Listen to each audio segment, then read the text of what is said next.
After 8, welcome to Grateful Thursday. What are you grateful for this morning? 079 All right, we got this message saying, I am grateful that I got funding at as fast because my mom was struggling to pay for my fees. And here is a message that you sent through as well. Team, I'm grateful for life, guys.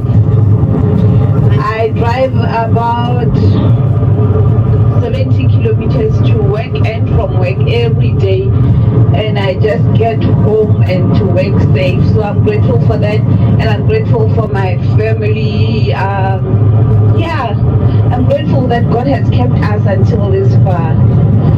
Mashadi in Mokopane. 079 It's a Thursday. Philip Skuman is joining us in the building, and today we are looking into signs that you could be a bad tenant.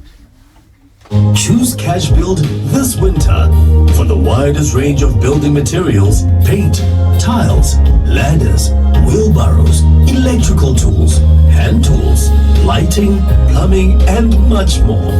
Enjoy free local delivery when you shop at Cash Build. Cash Build, quality building materials, tools, paint, and hardware at the lowest prices. Missed a snippet of your favorite show? Catch up and binge on all we have to offer via our podcasts. Simply visit capricornfm.co.za. Capricorn FM, Limpopo's hottest frequency. Philip Skuman is in the building this morning. Morning, Philip. You good? Morning, guys. Thanks for having me, as always. As always. So today we're looking at what it takes really to be a good tenant. If there are signs maybe for either a good one or a bad one. So let's break it down into the habits of a good tenant versus a bad tenant.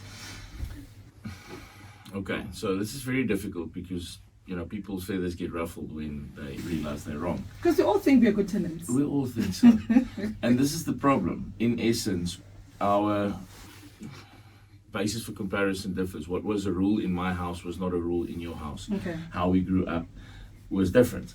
And we might also find that you get some tenants that move into a rebellious phase, they move out of their mom's house, and now they're just gonna not pick up stuff. Yeah. But that's fine. That's lying around living like a pig. Living like a pig could have different facets to it. Okay. I've seen people cooking in the middle of a floor, when there is a kitchen. What? Yes. Inside a unit? Making fires in a unit. Philip, like it cannot be true. letting the roaches. No, Philip, that can't be true. Making a fire in... No, Philip. I've seen some weird things and some wonderful things.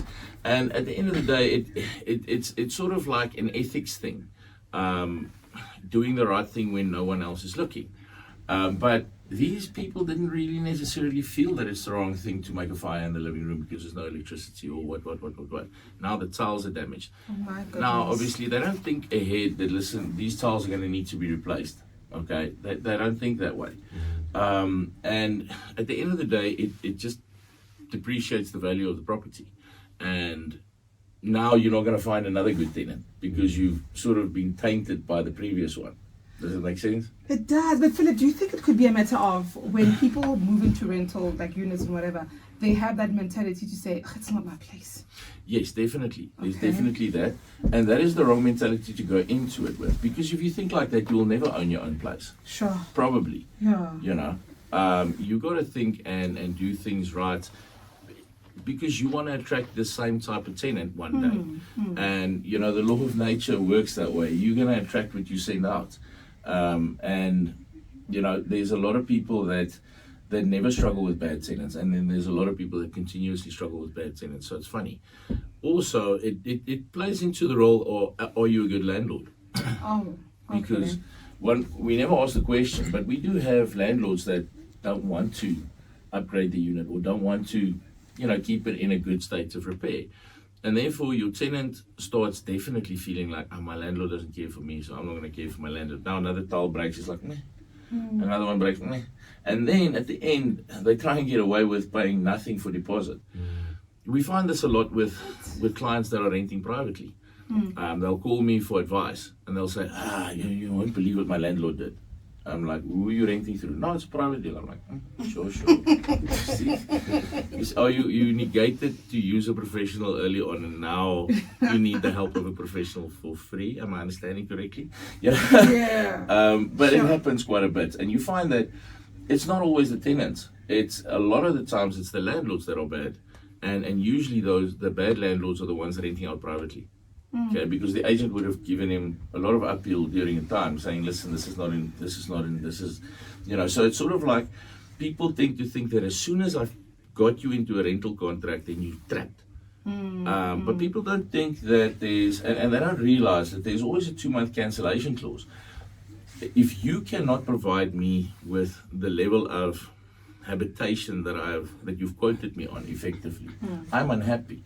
I'm going to notify you as a good tenant. Listen, this window is out, this tile is loose. It's reporting those things before I move in, so that I also cover for myself when I move out. You can't say that I broke this tile. This was broken when I moved in. A lot of landlords want to play that card. A lot of landlords have this mentality that they never have to maintain the unit because it's all done by the tenant. It's not true. You have 2 splits. You have a fair wear there, and you have damage by tenant. So you'll find that a good tenant also doesn't mind replacing stuff, whereas a bad tenant will leave it and try and get away with it at the end. And even good tenants. I mean, there's a guy this week, he called me, and he's a good oak, but he was wrong in how he handled his landlord. And I'm not saying he's unethical, and I'm not saying he's a bad tenant. It's just sometimes we need guidance. We need guidance in a scenario to find out if we are the wrong person or not. And then we need to be open to learning, to actually accepting the fact that we're wrong. So I think being a good tenant and a bad tenant is a lot about ethics. But firstly, do you pay? I was about to say, when it comes to that, sometimes you find that on the tenant side, is someone who's a bad payer, gives you problems. But then on the landlord side, someone who, when tenants want to move out, gives them the runaround about paying them back the deposit. So, So we want to find a balance between the two. We're always looking for a fair deal for both parties. Okay. We want to go in, and I mean, we've spent a lot of money recently on upgrading our service offering to our landlords and our tenants through doing better inspections, not the way that everyone does it on Red Rabbit. We the same thing, but we've expanded and strengthened that so that we can ascertain who's a good tenant way before. It's not just about paying, it's about how you keep the unit that makes you a good tenant. And we obviously are loyal to good tenants. We will speak to a tenant and say, listen, this landlord is not playing ball with us, let's move you to something else, because I'm loyal to that guy, and I can see this landlord is not being he's not playing ball.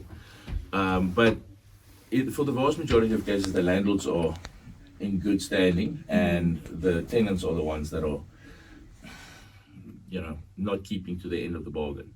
Sure. No, let's do better as tenants. Do better. Well, we have these sessions that we talk to the clients, and it's difficult for us because now you've got to, how do you tell somebody on a personal level that they suck? While still a great person, and still having them, and that they need to do better at life, and that they need to pick up after themselves, they need to report stuff that's broken. How do you get somebody to do that without telling them that they're wrong and getting them defensive in the first place? Well, we're going to have those quite difficult conversations, aren't we?